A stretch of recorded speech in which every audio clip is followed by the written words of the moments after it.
একজনও তো কয়নি লটারি কেন না, ওই কথা কইলে অভ্যাস চলবে না,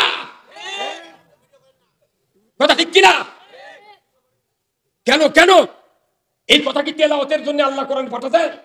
বাস্তবে রূপ দিতে হবে। মদ, জুয়া, লটারি এইগুলি শয়তানের কাজ, এইগুলির থেকে পরহেজ থাকো, তোমরা সফল কাম হবে। এই লটারি চলতেছে, জুম্মাও বাড়িচ্ছে, মাদ্রাসা বাড়িচ্ছে, পীর বাড়িচ্ছে, তবলিগ বাড়িচ্ছে, জামাত বাড়িচ্ছে, আওয়ামী লীগ বাড়িচ্ছে, বিএনপি বাড়িচ্ছে, খাতনা বাড়িচ্ছে, মুন্সি বাড়িচ্ছে, একটাও অন্যায় বন্ধ নাই। তাহলে কি লাভ? আমাকে এগুলো বক্তৃতা হলো কি, জমির ধান লাগাচ্ছি, ঘাস আছে, রিপিট দেয়নি, এখন এই রিপিট দেয়নি, ঘাস উঠেছে, 8 দিন পর পর 10 কেজি করে সার ওই ভেঙত ইঙ্গারে ছিটে দিচ্ছে, কিন্তু কাটার পর 3 মাস পর তখন জমি কাটতে যাবেন, যা দেখেন ধান নাই, খালি ঘাস। আমাদের বাংলাদেশে এগুলো বক্তৃতা এলে ঘাস, ঘাসের মধ্যে কাটতে পারবেন, সব বন্ধ, কোরআন বিজয় চাই। কে আছে বাংলার মুসলমান? আজ থেকে 1500 বছর আগে রসুল বলেছেন যে আন আবি হুরায়রা রাদিয়াল্লাহু তাআলা আনহু ক্বালা ক্বালা রাসূলুল্লাহ সাল্লাল্লাহু আলাইহি ওয়াসাল্লাম কুল্লু উম্মতি ইয়াদখুলুনাল জান্নাতি ইল্লা মান আবা কিলা ইয়া রাসূলুল্লাহ ইল্লা মান আবা ইলা আখিরিল হাদিস। আমার নবী বুখারী শরীফে বর্ণনা করেছেন, ও দুনিয়ার মানুষেরা, কিয়ামতের দিন হিসাবের পর আমার সমস্ত উম্মত জান্নাতে যাবে, সমস্ত উম্মত জান্নাতে যাবে, ইল্লা মান আবা, যারা আবা হবে বেহেশতে যাবে না, বেহেশতে যাবে না। সাহাবারা বললেন, হুজুর আবা কারা? রাসূল বললেন, আমি নবী, আমার মতো যারা দিনদারি দুনিয়াদারি, আমার মতো বিবি বাচ্চা পালন, আমার মতো সংসার পালন, আমার মতো রাজনীতি, আমার মতো অর্থনীতি, আমার মতো সমাজনীতি, আমার মতো আন্তর্জাতিক নীতি, আমার মতো যারা সংসার পালন, জীবন চালনা পরিচালনা করলেন, ওই ব্যক্তি আমার সাথে জান্নাতে থাকবে। আর যারা আমার মতো এইগুলি করলো না, তারা হলো আবা। হ্যাঁ, তাহলে এই কথাটা কেন বুঝি না আমরা? 17 বছর 11 মাস 28 দিন যদি বয়স হয়, নিবন্ধনের তালিকা অনুযায়ী ওই ব্যক্তির যদি ভোটের আর 5 দিন বাকি থাকে, এই লোকটা কি ভোটের 5 দিন আগে ভোটার তালিকার নাম লিখবে? কয়দিন বাকি? কতক্ষণ টাকা? 5 দিন আগে ওর নাম লিখলে কি হবে? উঠে দেবে দাঁড়ার থেকে। কিন্তু নির্বাচন কমিশন বলেছেন, খবরদার, 18 বছর পূর্তি হলে ওর নাম দাও তুমি ভোটার তালিকায়। 18 বছর ভোটার তালিকায় নাম ওঠার জন্য শর্ত, আর আল্লাহর নবীর সাথে জান্নাতে যাওয়ার জন্য শর্ত। নবী যা যা করেছেন ওই কাজে আপনাকে আমাকে করতে হবে, তাহলে রসুলের সাথে সুন্নাত মানা হবে, রসুলের সুন্নাত মানা হবে, রসুলের সাথে জান্নাতে থাকতে পারবো। এই কথাটা রসুল আবার বুঝানোর জন্য বলেছেন, মান আহাব্বা সুন্নাতি ফাকাত আহাব্বানি ওয়া মান আহাব্বানি কানা মাই ফিল জান্নাহ। এই হাদিসটা আমরা বলতে বলতে এমন সোজা করে ফেলে দিচ্ছি, দাড়ি টুপি জুব্বা মেসাক তসবি এগুলো থাকলে কোন বেটা বেহেশত না দেয় শুনবে? তাহলে এই সুন্নত মানলে যদি নবীর সাথে বেহেশত থাকা যায়, তাহলে একটা মানুষের পকেটে যদি 4টা মেসাক থুই, কেউ গালেবি? কতক্ষণ টাকা গালেবি? আমি চুল কাটতে কাটতে মাসও কাটে ফেলে দেবো, এ নাও চুল লেগে দৈনিক কামাচ্ছি নবীর সুন্নত, কিছু কেউ কবি বরং চক গালেবি, কে তোর মাথা থেকে চুল গদা বেরিয়ে দিস না। কতক্ষণ রসুলের মতো যা আছে এই কথাগুলি আমরা সুন্নতের ভেতর মানতে মেনে নিতে পারি না। রসুলের সুন্নাত যেটা মানলে আমার সমাজে সমস্যা হবে না, যেটা মানলে আমার চাকরির ক্ষতি হবে না, যেটা মানলে আমার ব্যবসার ক্ষতি হবে না, যেটা মানলে আমার জীবনের উপর হুমকি ধামকি আসবে না, এই সুন্নাত নিয়ে আমরা পাগল। আসল সুন্নতকে পেছনে ফেলে দুনিয়ায় চলাফেরা করি, গুছির মাছের মতো পানির মধ্যে কাদের মধ্যে থাকবো, কাদো যাতে না ভরে। এই ক্যাপাসিটি করে যদি আল্লাহর নবীর সাহাবীরা যদি চলতেন, এই দোলা সিংরাকে পাকিস্তানত ইসলাম পুষত না। আর আমরা এত ক্যাপাসিটি করে চলেছি।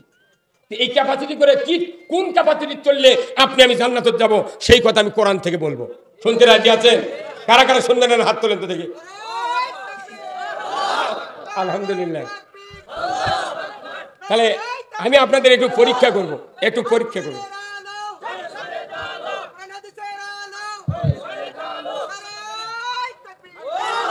আমি একটু পরীক্ষা করবো আপনাদেরকে। সেটা হলো কি, যে আমাকে এত সমস্যা কেন? সুদ ঘুষ জানা ব্যবচার চুরি চামারি অন্যায় দুর্নীতি বেনামাজি নামাজ কাজা, এমন কোনো সমস্যা নাই যেটা আমাদের বাংলাদেশের সমাজে নাই। কি হুজুর? হ্যাঁ, তাহলে এই সমস্যা কিভাবে দূর হবে? এটার আসল পয়েন্টে যদি আমরা হিট করতে না পারি, তাহলে বক্তৃতা দিয়ে কোনো সমস্যার সমাধান হবে না।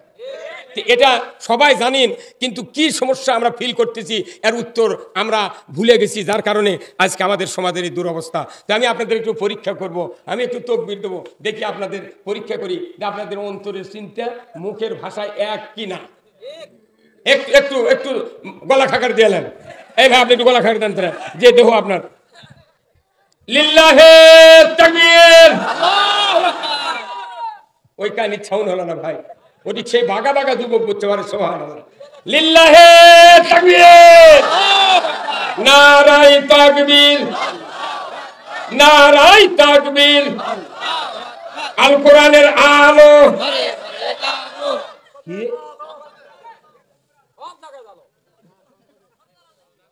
কোরআনের আলো আপনার কে কে করছেন ঘরে ঘরে? তারা হাত তুলবার করে তুলবেন না। শোনেন, কোরআন ঘরের কিতাব নয় ভাই, এই কোরআন হলো সংসদের কিতাব।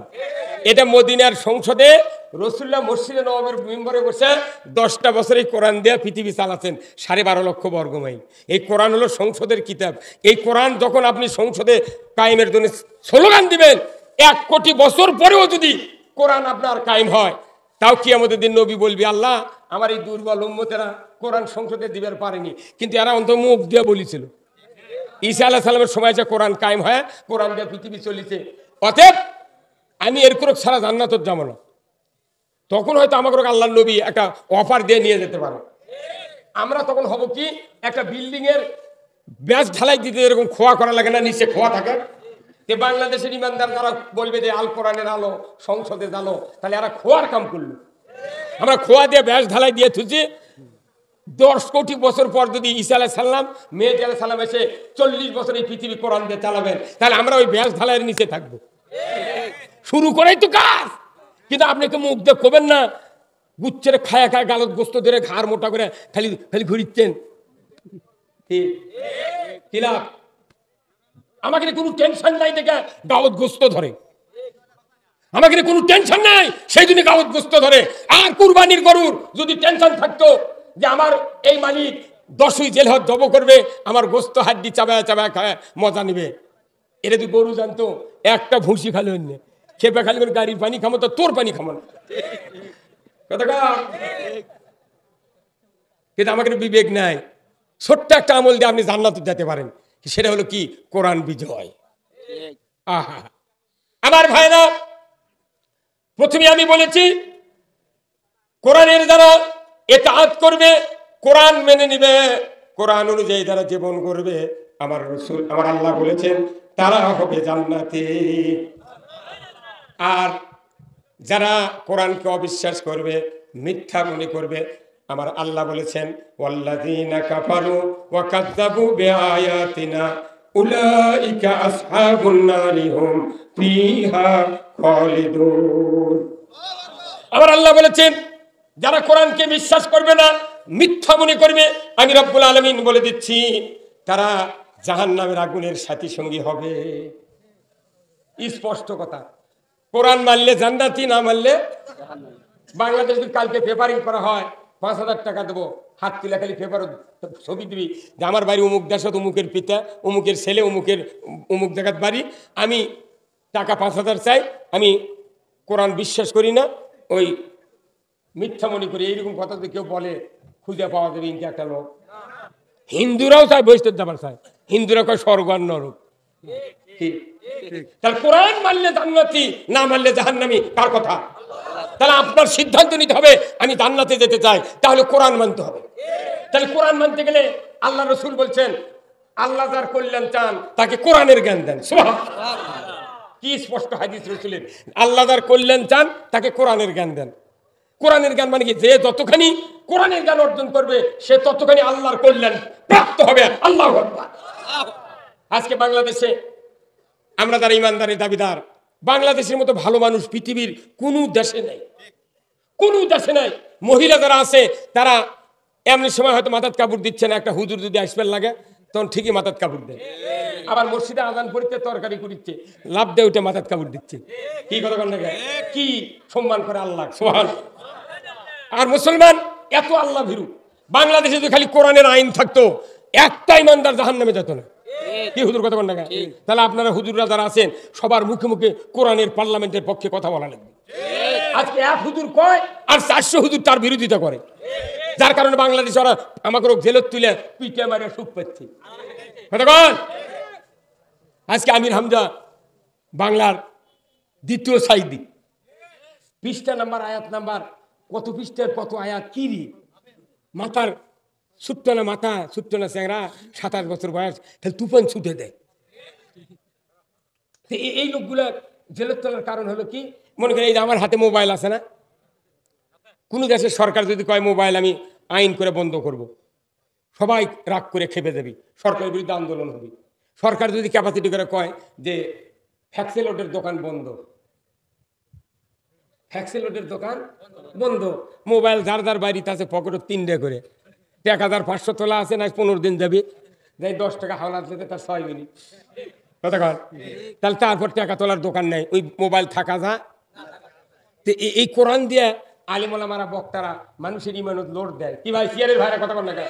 এই আপনারা সিয়াল এদিকে গেছে পর্যন্ত, ও দূরে থাকা এখানে আসেন, এখানে আসেন, আপনারা শুনতে এদিকে আসেন তো, মাহফিলের কাছে আসলে আমি একটু শান্তি পাবো। তাহলে এই যে মোবাইলের টাকার লোড দেওয়ার দোকান নেই, তাহলে মোবাইল থাকা যা না থাকা তাই। তো আমার দেশে মনে করেন আলিমুলামা যখন তুলে নিয়ে দাদা থুচ্ছে আটকে, তার মানে ফ্যাক্সি লোডের দোকান বন্ধ, লোড না দিলে মানুষের ইমান দুর্বল হয়ে যাবে। আরে 3 বছর শোভা হয়নি করোনার কারণে, তাই পরিমণি লুঙ্গি পরে পাশা মেরে ডান্স দিয়েছে। কেউ ফিরে না খালি পেটে, সাকিবের তোর দরবারে। কোথায় মুসলমান? কি অবস্থা দেশে, কি হচ্ছে, আমরা কি বলছি কেউ জানে না, কেউ বুঝেই বোঝে না। কিন্তু আল্লাহ কোরআনে বলছেন এই কোরআনকে মিথ্যা মনে করবে, কোরআনকে অবিশ্বাস করবে, আমি তাদেরকে জাহান্নামের আগুনে প্রজ্বলিত করবো। ধরে বলছে কিনা? আমরা কি ইচ্ছা করে জাহান্নামে যেতে চাই? চাই না। তাহলে আসুন আমরা আবার কোরআনের ভেতর ঢুকি। আল্লাহ তাআলা বলছেন কুনতুম খায়রা উম্মাতিন উখরিজাত লিন-নাস তা'মুরুনা বিল মা'রুফি ওয়া তানহাউনা আনিল মুনকার ওয়া তু'মিনুনা বিল্লাহ। আমার আল্লাহ বলছেন তোমরাই সর্বোৎকৃষ্ট জাতি, তোমাদেরকে আমি এই জন্য সৃষ্টি করেছি, তোমরা মানুষগুলিকে ভালোর দিকে রাখবে, ন্যায়ের আদেশ করবে, অন্যায়ের বারণ করবে। এটা যদি করতে পারো আর নিজেকে বলতে হবে আমি ইমানদার, আমার আল্লাহ বলেছেন এরাই হলো উৎকৃষ্ট। জোরে কন্যা সুবহানাল্লাহ। আমার নবী বলেছেন ও দুনিয়ার মানুষেরা, যদি তোমরা অন্যায় থেকে বারণ করো, ন্যায় কায়েমের জন্য চেষ্টা করো, তোমরা হবে উৎকৃষ্ট। আজকে জাতির ভেতরে অন্যায় বারণ করার মূল মানসিকতা নাই, কারণ আজকে সারা দেশে নয় তাম পৃথিবীতে অন্যায়ের লালন চলছে আর ন্যায়ের দমন চলছে। ধরে বলো ঠিক কিনা? লালন কি আর দমন কি আমরা বুঝতে পারি না। স্লো পয়জনে আল্লাহর বান্দাদেরকে এমনভাবে নিরুৎসাহিত করা হচ্ছে, ইসলামের পক্ষের কথা বলার সুযোগ দেওয়া হচ্ছে না। এর একমাত্র কারণ আমরা বুঝতে পারি না। এই বোঝার জন্য আল্লাহ তাআলা যুগে যুগে নবী রাসূল প্রেরণ করেছেন। আমার আপনার নবী আজ থেকে 1500 বছর আগে বললেন, ও পৃথিবীর মানুষেরা, তোমরা যদি জাহান্নাম থেকে মুক্তি পেতে চাও, দুনিয়াতে সফল কাম হতে চাও, তাহলে তোমরা পড়ে নাও লা ইলাহা ইল্লাল্লাহু মুহাম্মাদুর রাসূলুল্লাহ, লা ইলাহা। এটা তুলে দাও, তাহলে এটা তুলে দাও, লা ইলাহা ইল্লাল্লাহ, লা ইলাহা ইল্লাল্লাহ। ওই ঘরে বলে একটা ফ্যান আছে, আসেন তাহলে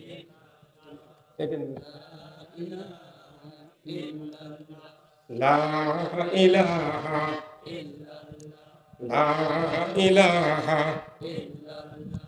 লা ইলাহা ইল্লাল্লাহু মুহাম্মাদুর রাসূলুল্লাহ সাল্লাল্লাহু আলাইহি ওয়াসাল্লাম। ভাই আপনারা কেন সামনে চাপে আসে পারবেন ভাই? একটু লোকজন বহু বসতে পারতেছে না, কল যায় না সামনে না, বেশি 6 ইঞ্চি লাগে আসেন এক একজন, 6 ইঞ্চি তাহলে হয়ে যাবে ইনশাআল্লাহ খুব তাড়াতাড়ি। আমি বলতেছিলাম আল্লাহ আল্লাহ কোরআনে বলছেন, সেটা রসুল বললেন, হে দুনিয়ার মানুষ সকল, তোমরা যদি মুক্তি পেতে চাও, সফল কাম হতে চাও, তাহলে কালেমা তোমরা পড়ে নাও। সুবহানাল্লাহ। তাহলে কালেমা পড়লি সফল কাম। কালেমা পড়া মানে কি? কালেমা পড়তে হবে, বুঝতে হবে, কালেমা অনুযায়ী জীবন করতে হবে। 30 পারা কোরআন এবং রসুলের আদর্শের ভিতরে যা কিছু আছে সব কালেমার ভেতরে ঢুকান আছে। এই যে মোবাইল, এমন কোন গরিবের ছেলে নাই যে তার মোবাইল নাই। কি এই মোবাইলের ভেতরে একটা মেমোরি কার্ড আছে, এক করের মতো। এই মেমোরি কার্ডে 200-র মতো নাম্বার সেভ করা যায়, গান গজল তোলা যায়, ধরে বলো ঠিক কিনা? এই মেমোরি কার্ড, মোবাইলের বডি বড় কিন্তু মেমোরি কার্ড ছোট। যার যার মনের ভালোবাসার মানুষ আছে, মনের ভালোবাসার ওয়াজ আছে, মনের ভালোবাসার গান গজল আছে, সব সেভ করে রাখে। আল্লাহ তাআলা কালেমাকে, কোরআন এবং হাদিসের, তৌহিদ এবং রিসালাতের সকল কথা কালেমার ভেতরে মেমোরি কার্ডের মধ্যে ঢুকাইয়া দিয়েছে। কালেমা যদি কেউ মেনে নিতে পারে, তার দুনিয়া এবং আখিরাত সফল কাম। কালেমার প্রথম কথা হলো লা, কয় আলিফ? 4 আলিফ, 3 আলিফ, মধ্যে মন ফাসিল, 3 আলিফ, লা, 3 আলিফ মানে কিচ্ছু নাই, কিছুই না। এটা লাগবে না, এমনি নিচে দিলে হবে, দিয়ে লাগবে না, তাহলে না মাথা উঠে করে মিচ্ছ না, আসতে দিয়ে থাকবে। লা, কিছুই নাই, কেহই নাই, আছে কে? আল্লাহ। আগে তোমার মাথার চিন্তা চেতনা যা আছে সব তুমি আগে আউট করো, তারপরে তুমি মেনে নাও কাকে? আল্লাহকে। এই কথাটা আল্লাহ তাআলা কোরআনুল কারীম বলছেন যে তোমার ঈমান আনার এত তাড়াহুড়া নাই। হযরত উমর ফারুক 26 বছর বয়সে ঈমান এনেছেন। সুবহানাল্লাহ। 26 বছর একটা মানুষ ম্যাচিউরড হয়ে যায়, সেই রকম বয়স, তাই না? যৌবন বয়স। এই 26 বছর বয়স পর্যন্ত আল্লাহর বিরোধিতা, রসুলের বিরোধিতা, কাফের, আখিরাত মানে না, জান্নাত মানে না, জাহান্নাম মানে না। 26 বছর একটা পাক্কা কড়া ডাকরামের মতো একটা জাহিদ। এই মানুষটা ঈমান আনার পর রসুলের সাথে 10 বছর মদিনায় থাকলেন। এই মানুষটাকে দিয়ে আল্লাহ তাআলা রসুল এমন একটা আদর্শ সেট করে দিলেন, উনি জবানে বললেন লা বাদা নাবিয়্যা, আমার পরে নবী আসবে না। যদি নবুয়ত দেওয়া হতো, লাউ কানা উমর, উমরকে নবুয়ত দেওয়া হতো। আল্লাহু আকবার। তাহলে এনাদের ঈমান আনা আর আমাদের ঈমান আনা কতখানি কম বাড়া, এটা একটু এক্সপার্ট করা হোক। কতক্ষণ? আচ্ছা, আগে রুল দিয়ে আমরা লিখেছি, রুলের লেখা রবার দেয়, ইয়ে দেয়, মিশন দেয়, তাই না? আর বলফিনের লেখা, বলফিনের কালি যদি পাশা দিয়ে বাইরে পকেট মাইকে যায়, 6 মাসও তোলা যায় না, ওই পিরামি বাতিল। কথা বলেন? মানে বলফিনের কালির এত অ্যাকশন, ওই কাপড় যতদিন আছে ততদিন ওই আছে। কতক্ষণ? তে সাহাবাদের ঈমান হলো ওই বলফিনের কালির মতো, আর আমাদের ঈমান হলো রুল পেন্সিল, ফোঁ দিলে মিশে যায়। কত আবার দূরে কোনে কাটি, সেটা প্রমাণ করে দিই আপনাকে। দেখেন আমার ভাইরা, আল্লাহ রাব্বুল আলামিন সাহাবাদের ঈমানকে এত মজবুত কি জন্য করলেন, আর আমাদের ঈমানকে এত আপ ডাউন কেন করলেন? এর কারণ কি? এই কারণটাই হলো পৃথিবীতে অশান্তির মূল কারণ। আল্লাহ তাআলা কোরআনে বলছেন, এখানে শত শত হাফেজ আছেন, আমাকে 14 বার করে পড়াবের পারবে সেই মরদ মনসদ বসে আছে। আল্লাহ তাআলা কোরআনে বলছেন, ফামাই ইয়াকফুর বিত-তাগুত ওয়া ইউমিন বিল্লাহ, আগে তাগুতকে অস্বীকার করো, তারপরে তোমরা ঈমান আনো। সারা পৃথিবীতে এখন নবীর অবর্তমানে যত ঈমানদার আমরা বাস করছি, তাগুতকে প্রত্যাখ্যান করার ঈমানদার পৃথিবীতে এখন নাই। যার কারণে আমাদের শান্তি নাই। আর রসুলের সময় যে সাহাবীরা ছিলেন, আগে তাগুত দূর করেছেন, তারপরে কালেমা করেছেন। কি তাগুত কি? এটার আবার বর্ণনা জানতে হবে। তাগুত কি?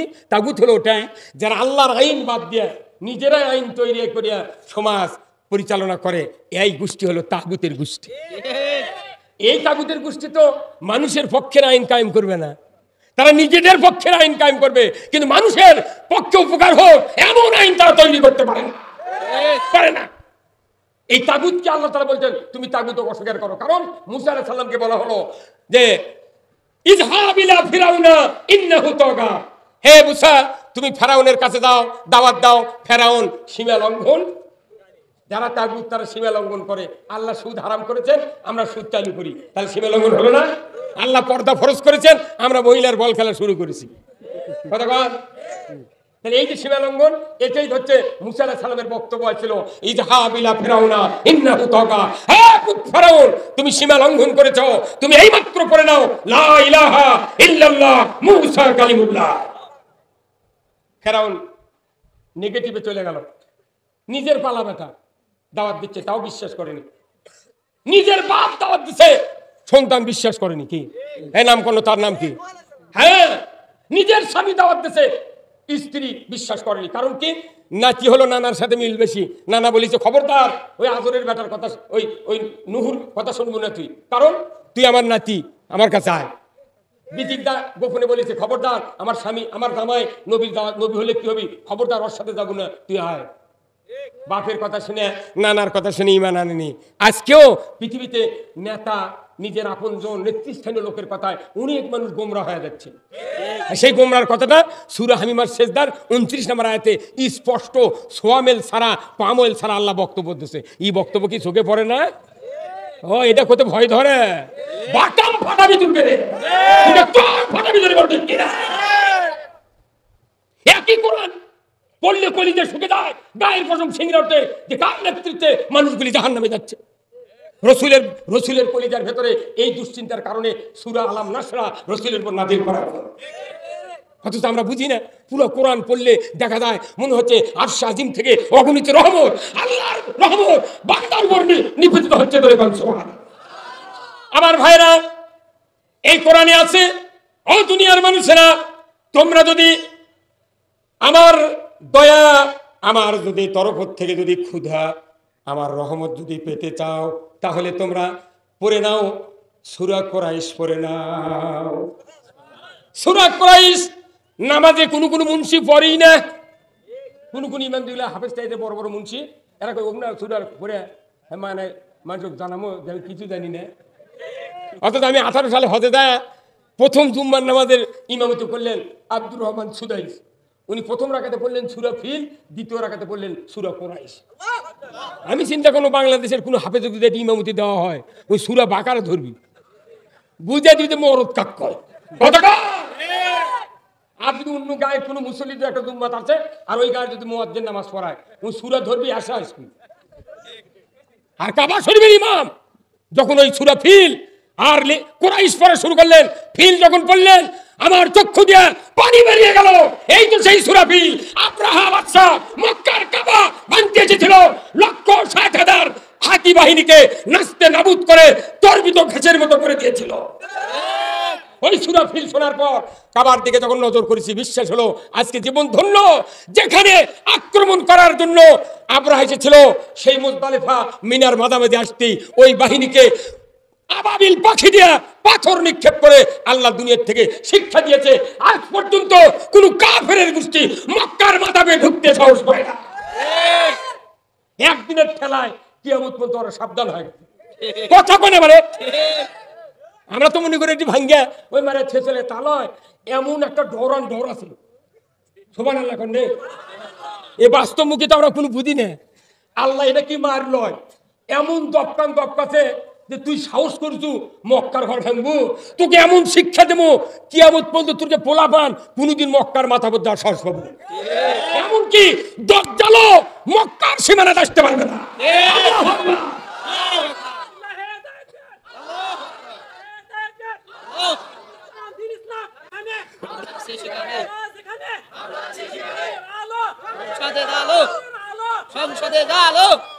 কথা বুঝতে পারছেন?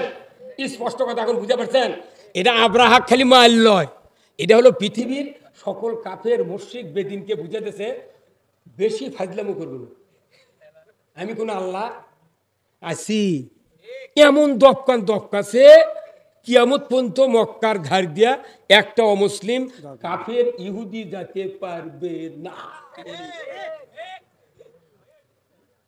মানে আল্লাহর কি শক্তি এলে তখন পরি বুঝছেন আমি এখন আমার মাথা ঘুরে যায় এখন কর্ম কত মানে বুঝাবো কত তার মধ্যে আবার কেউ কই তুমি করলো আর হলো কয় ফাঁক করি তুমি কয় এলে কয় কি কথা রে রাতের পর রাত আল্লাহ রসুল কষ্ট করলেন শুধু কোরআন বুঝানোর জন্য কে আছে মক্কাতে ওই রসুলের সাথে বিরোধিতা করা আসো এই হুঙ্কার উমার দিলেন হুজুর বললেন বাবা এত হুঙ্কার মারো না 11.5 বছর মক্কাতে আছি একদিন আজানও দিবার পারিনি নামাজও পড়ে পারিনি কাবার বারান্দা একদিন আর সন্ধ্যের সময় গেছিলাম আবু জাহেল উটের পচা ভুলিয়ে না মাথার উপর দিল ফাতেমা যদি না টান দিত শ্বাসরুদ্ধ হয় আমি মারা যেতাম বাবা এগুলো খামখেয়ালে করা হবে না আস্তে আস্তে আগায় মানা কি আর উমার বললেন হুজুর এই দে বার করছি কি সুবহানাল্লাহ খাপের মধ্যে কি বার করছে তলোয়ার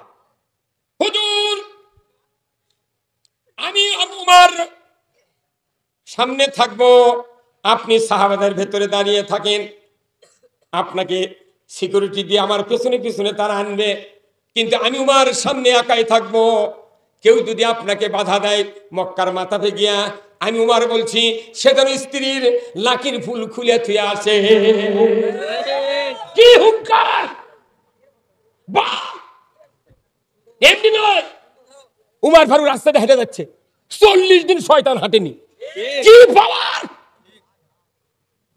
এটা তো আমরা চিন্তা করি একটা মানুষ হেঁটে গেল শয়তানের আবার কি ক্ষতি হবে কিন্তু একটা মানুষ উনি তো মানুষ না উনি বীর এত তাসির ইমানের যে 40 দিন পর্যন্ত তাসিরের শক্তি ওই রাস্তার ঘাটে বীর বীর বীর বীর করে শয়তানের গাও ঠোকা পারে যে যদি যায় এখনো না জানি উমর বোধহয় আসিচ্ছে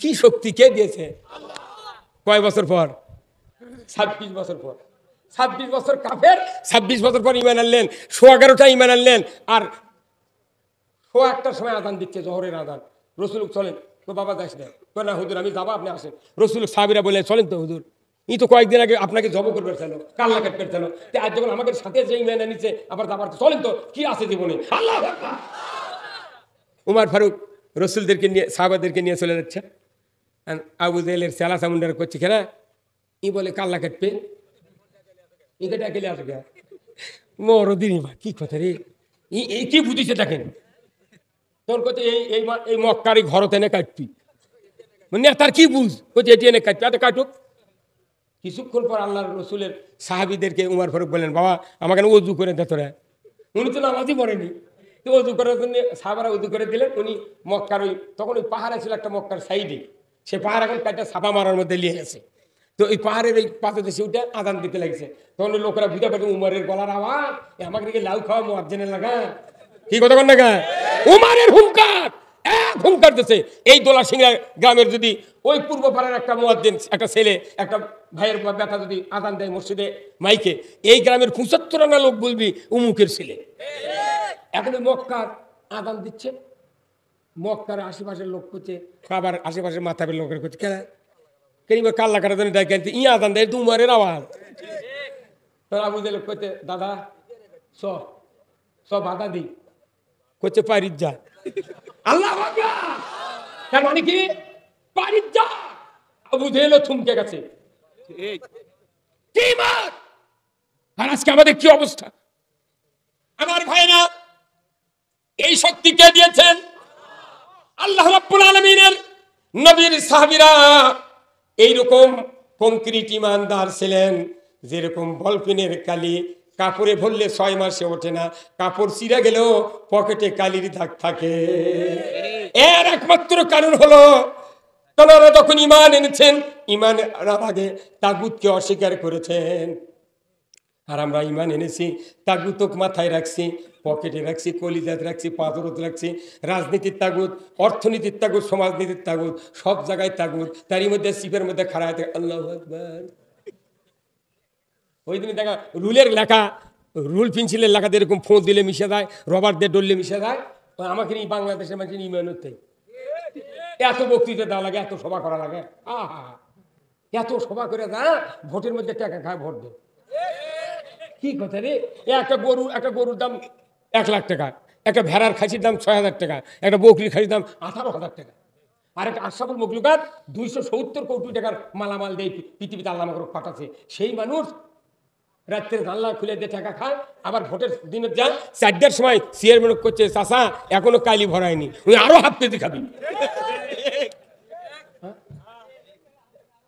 বকরি ভেড়া গরুর থেকে অধপতন। নিজের সমর্থন, নিজের ইচ্ছা, বিবেককে তারা বিক্রি করে এই পৃথিবীতে চলবে, তারা দিশাহারা হবে, দুনিয়ায় শান্তি পেতে পারে না। চলে যান কোরআন শরীফে সূরা মায়দা 8 নম্বর আয়াত, সূরা মায়দা 8 নম্বর আয়াত। আল্লাহ বলছেন, ইয়া আইয়ুহাল্লাযীনা আমানু কুনু কাওয়ামিনা লিল্লাহি শুহাদাআ বিল কিসত ওয়ালা ইয়াজরিমান্নাকুম শানাআনু কওমিন আলা আল্লা তা'দিলু ই'দিলু হুয়া আকরাবু লিত্তাকওয়া। সূরা মায়দা 8 নম্বর আয়াত। ভাই এই মুরব্বিকে একটা শেয়ার দেন তো, বসুক তো। আপনি ওইভাবে কষ্ট করে কি জন্য আপনি জানতে পারেন? আর ভাই মুরব্বি দিয়ে দেন না, ইয়াকুব ভাই এটা আসেন তো, আপনি জানতো আমার কাছে আসেন তো, ওটা কি ইয়াকুব ভাই নাকি? আপনি বসেন, হ্যাঁ বসেন। ও যে বেকার আছে আমারই কষ্ট, কখন তো পড়ে দেবি। কি কথা কোন দেখা, মানে কথা শুনতে শুনতে এত আবেগ হয়ে গেছে, ওই হাত পাও টান দেওয়ার টাইম পাচ্ছে না। আল্লাহু আকবার, এটাই তো রাসূলের উম্মত। আল্লাহ রাসূল যখন মদিনায়, যখন মক্কায়, যখন রাসূল সাহাবাদেরকে নিয়ে বসে বক্তৃতা দিতেন, তখন কাফেররা রাস্তার ধার দিয়ে হেঁটে যেত, যা দেখে যাচ্ছে আর দেখি ঠিক এই মানুষের ঘাড়ত পাখি পরে আছে, ব্যাপার কি? তো একজন করছে ওরা মরিছে না, বলে গাঁত পকি পরে থাকবি যায়, আর একজন করছে আরে চোখ লড়াচ্ছে। তার মানে এটা বুঝাচ্ছে দেখো কি একনিষ্ঠ আকারে রসুলের কথা শুনতেছে। আর আমরা না জুম্মা তারা 10 মিনিট খুতবা দেয়, তাই জন্য টুপিচ্ছে, ইঙ্গে করে মরিচ্ছে, কত বাহানা। আবার কোনো মুসল্লি আছে, ইমাম বক্তৃতা করছে, ওই কানি থেকে চোখ মুখ নিচ মুখ দিয়ে তসবি ঠেলিচ্ছে, উনি হলো বোবা শয়তান, ওই বোবা শয়তান। ওই মনে মনে করছে তুই যা করছো তার থেকে বেশি দেন। এই বাংলাদেশে এমন এক শ্রেণীর লোক আছে, তারা ও আদর দেয় কি হবে, ও আদর দেয় কি হবে, আমি তা জানিয়ে আমল করে পারছি না, তুই কি জানিস? তাহলে সরকার করলো কি জামাদারের যে রাস্তা কত আগে ছিল হেরিমবোম, তারপরে হলো সুরকি দিয়ে, তারপরে হলো কার্পেটিং, হতে হতে এখন আবার 4 লাইন হচ্ছে, এখন আবার ওই লাগাচ্ছে, আলো দিয়েছে, রাত্রে যখন আমরা গাড়িলে যাই দেখতে ফাইন লাগে। ওবায়দুল কাদেরের বুদ্ধি কি, কি কথা বল দেখা। তাহলে এগুলো রাস্তার উন্নতি হলো না? রাস্তার উন্নতি, মসজিদের উন্নতি, ব্যবসার উন্নতি, বাড়ির উন্নতি। তাহলে আপনার কোরআনের উন্নতি না করার কারণ? আর এই কোরআনের উন্নতি করবে চাইলে তখন করতে ধর। আমি আপনাদের একটা কথা বলি, এবার ফ্যান গেল গায়ে, লাইন দিয়ে দিবেন, ওটি লাইন দিলে দিতে শোনেন। আগস্টের 19 তারিখ থেকে আমার সভা শুরু, আগস্ট মাসের 19 তারিখ বোঝেন, আগস্টের 19 তারিখ থেকে আমি সভা শুরু করছি, সেই পলাশবাড়ি ধাপের হাটের পূর্বে থেকে আজ পর্যন্ত সভা চলতেছে আলহামদুলিল্লাহ। বয়স কমায়নি ভাই, 62 প্রায় বছর বয়স, এখন আল্লাহ সুস্থ রেখেছে, এখনো 50 কিলো দৌড়ে যেতে পারবে। আর আপনারা কোরআন শুনছেন, এখন আপনাদেরকে জাগান গেল না। লিল্লাহে তাকবীর, নারায়ে তাকবীর, নারায়ে তাকবীর। আল কোরআনের আলো, আল হাদিসের আলো, কিছু ঘরে ঘরে তাই তো দেওয়ার চিন্তা হচ্ছে। পিঠের বাচ্চা থেকে এই যে কথা শুনলে তাও করছে ঘরত ঘর, কি কথা কোন টাকা। আচ্ছা 16 লক্ষ সাহাবী ছিলেন, 16 লক্ষ সাহাবী ছিলেন বিজয় হদের ভাষণ, আল্লাহু আকবার। কত লক্ষ? 16 লক্ষ সাহাবী ছিলেন। মসজিদে নববীর বারান্দায় আল্লাহর রাসূল ভাষণ দিলেন, 16 লক্ষ সাহাবী দাঁড়িয়েছিলেন, দাঁড়ানো অবস্থায় রাসূল ভাষণ দিচ্ছেন। আবু বকর, উমর, ওসমান আলী সমস্ত সাহাবীরা রাসূলের সামনে দণ্ডায়মান। আল্লাহর নবী বলছেন, ও আমার সাহাবীরা, আল্লাহর পক্ষ থেকে যে কোরআন নাজিল করা হয়েছে, এই কথাগুলি কি আমি আপনাদের সামনে পুরোটা পৌঁছায় দিতে পেরেছি কি? সাহাবারা বললেন, ইয়া রাসূল আপনি পেরেছেন। সাথে সাথে আল্লাহ তাআলা জিবরাইলকে পাঠিয়ে দিয়ে বলেন, জিবরাইল যাও আমার কোরআন পাঠান, আর মাত্র একটা আয়াত বাকি আছে, আর মাত্র একটা আয়াত বাকি আছে, ওই আয়াত নাজিল করার পর আমি কোরআনকে বন্ধ করে দেব। আল্লাহর রাসূল বক্তব্য দিচ্ছেন, দাঁড়িয়ে আছেন, জিবরাইল সাল্লাম এসে রাসূলকে বলে দিলেন, ইয়া রাসূলুল্লাহ আপনি শুনুন, এই মাত্র ওহি আপনার কাছে আমি অবতীর্ণ করে দিচ্ছি, আপনি একটু শুনুন। আল্লাহ রসুলের কানে কানে বলে দিলেন, আল ইয়াউমা আকমালতু লাকুম দীনাকুম ওয়া আতমামতু আলাইকুম নি'মাতি ওয়া রাদিতু লাকুমুল ইসলাম দীনা। আমার আল্লাহ বলে দিলেন, জিবরাইল যাও আমার হাবিবের কানে কানে বলে দাও, আজ থেকে ইসলামকে আমি মানুষের জন্য যা প্রয়োজন পরিপূর্ণ করে দিলাম, যা দরকার পরিপূর্ণ নাজিল করে দিলাম। কারোর কাছে ধার করতে হবে না, কিনতে হবে না, নিতে হবে না, কোনো কিছু টেনশন করতে হবে না। রসুলের কাছে ইসলাম পরিপূর্ণ করে দিলাম, জীবন ব্যবস্থা পরিপূর্ণ করে দিলাম। সুবহানাল্লাহ। কত লক্ষ সাহাবীর সামনে বললেন? 1 লক্ষ। 1,25,000 মানুষ। সুবহানাল্লাহ। 1,25,000 সাহাবীর ভিতরে একজন মাত্র সাহাবী, নাম হলো আবু বকর সিদ্দিক রাদিয়াল্লাহু তাআলা আনহু। আল্লাহু আকবার। 1 লক্ষ সাহাবীর ভিতরে 1,24,999 জন সাহাবী দাঁড়িয়ে আছে, মাত্র একজন সাহাবী রসুলের হিজরতের সাথী। আবু বকর হাউমাউ করে কান্নাকাটি শুরু করলেন। রসুল যখন জিবরাইল থেকে আয়াতটা শুনলেন, সাথে সাথে রসুল উপস্থিত জনগণের সামনে বলে দিলেন। আবু বকর হাউমাউ করে কান্নাকাটি শুরু করলেন। ওসমান রাদিয়াল্লাহু তাআলা আনহু বললেন, ইয়া রাসূলুল্লাহ, ইয়া হাবিবাল্লাহ, আবু বকরকে কান্না একটু বন্ধ করতে বলেন, আপনার বিদায় ভাষণ আমরা শুনতে পাচ্ছি না। রসুল বললেন, আবু বকর আপনি থামিন, কি হয়েছে, কেন কাঁদেন? আল্লাহ রসুলের সাহাবী আবু বকর বললেন, ইয়া রাসূলুল্লাহ, ইয়া হাবিবাল্লাহ, হুজুর আপনার এই কথা শোনার পর আমার মন ডেকে বলছে, আপনি বোধহয় আর এই পৃথিবীতে বেশি দিন বেঁচে থাকবেন না, আপনি বোধহয় বেশি দিন বেঁচে থাকবেন না। 100 লক্ষ সাহাবীর ভিতরে একজন সাহাবী মাত্র বুঝেছিলেন ওই আয়াতের মর্ম, কথা ধরে বল ঠিক কিনা? আমার দেশের 1 কোটি মানুষের ভিতরে একটা কোরআনের আয়াত একজন মানুষও বুঝতে চায় না। আমরা এই কথাগুলো বলি, আলিমরা বলেন বুঝতে না পারার কারণে রিয়াকশন শুরু হয়, রিয়াকশন। কিন্তু দুঃখের বিষয়, আমরা চাচ্ছি যে লোকগুলো সব জান্নাতে যাক। সুবহানাল্লাহ। আমি যখন বক্তৃতা করি তখন আমার এইরকম হয় যে এই সব শ্রোতাগুলা টেনেল ফুলে বৃত্তি পাক। আল্লাহ সুবহানাল্লাহ। বাবা এই অসুবিধা হচ্ছে রে, এই আমার বাতাস খাওয়া না হয় না, এই দিকে এটি যেটি মানুষ নেই সেটি দেওয়া লাগবে, তাতে খুলে ফেলে দাও না, সরে দাও না, দেখা যাচ্ছে না, তাও আমার জিওত কলজার যাবা দিচ্ছে, চলেনি তাই পাগল ভাই। এটা আগে শুনতাম না, আগে শুনতাম, কাকু অসুবিধা করা হবে না, মুখ না দেখলে বক্তৃতার মজাই পাবে না। আমি তো আর দেখার মতো মানুষ নয়। আমার ঠাকুরগাঁজায় গতকালকে দিনাজপুর প্রোগ্রাম করছেন, আমাকে দেখে মনে হচ্ছে যে রংপুরের কামলা, তাই না? আমার সুরত নয় ভালো, উঁচা চোরা লয়, লম্বা মোটা কাঁটাও লয়, যাই তাই গাইলে তুই কি জানি কয়, আমি জানি না রে ভালো, তুই যা জানিস তুই কয়। আমার এলাকাতেই কয়, এটা তো আমার নন্দীগ্রাম থানা, আমার এলাকার বহু লোক কয় যে একসাথে পণ্য আজ গেলি টাকা রে। আমি কই যে তোকে মাথা সাথ দিছিল, তুই পলে আসছিল গা, তুইও পাইল নি আয় তোর তখন তুই আফসোস, তোকে 4টা রাত আমি ছাড়িয়ে দেন। ভাই আসেন না, এটা কল দিয়ে বসেন, আমরা দেখি রে আসেন, আমি ও তোর থাকেন ভয় ধরতাম না, আসেন দেখবো আপনার। হ্যাঁ চেয়ারে হাত ছাড়া চেয়ারে দেবা, খালি ঘরের মধ্যে থাকে রে ব্যাপার কি? মানুষ কি কম হচ্ছে? আপনার বিয়ে তো করছে, বছর বছর আছি, মেলা মানুষ হয়, এখন পেট ভরতে আপনার ওগুলো কত ক হয় না পাগল, ওগুলো তারা অন্য লোক তারা শুনে কবি, তাই বারে শোভা হলো ওগুলা ফকিরনি শোভা, ওগুলো করবেন দেয় আপনি। ওই কথা খারাপ তো কথা কেন পারে?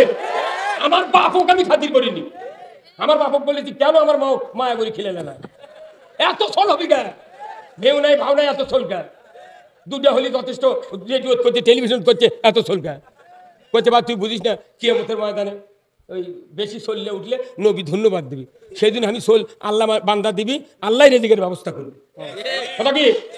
সেই দিন তোর কোনো টেনশন নাই, বা লোকের থাক।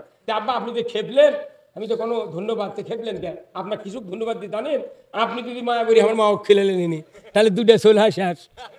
আর আপনার 11টা সন্তানের মধ্যে আমি 7 নাম্বার, তাহলে এই আমি আমার তো আসারই প্রশ্ন নেই। 2 খতম, 2 খতম, 3ই নাই, 7-এর নাম গন্ধ নাই। করতে বা তুই কি করবো আমাকে কি বেন করতে পারে এই বাবা সেটা আমার কথা নেই এখন এ হ্যাঁ আমার আব্বা বলতেছে বাবা তুই কি করবি আমি বুঝতে পারছি এত বুঝাচ্ছ কি আমাকে আমি শোনেন ভাই আসেন আমি বললাম আব্বা শোনেন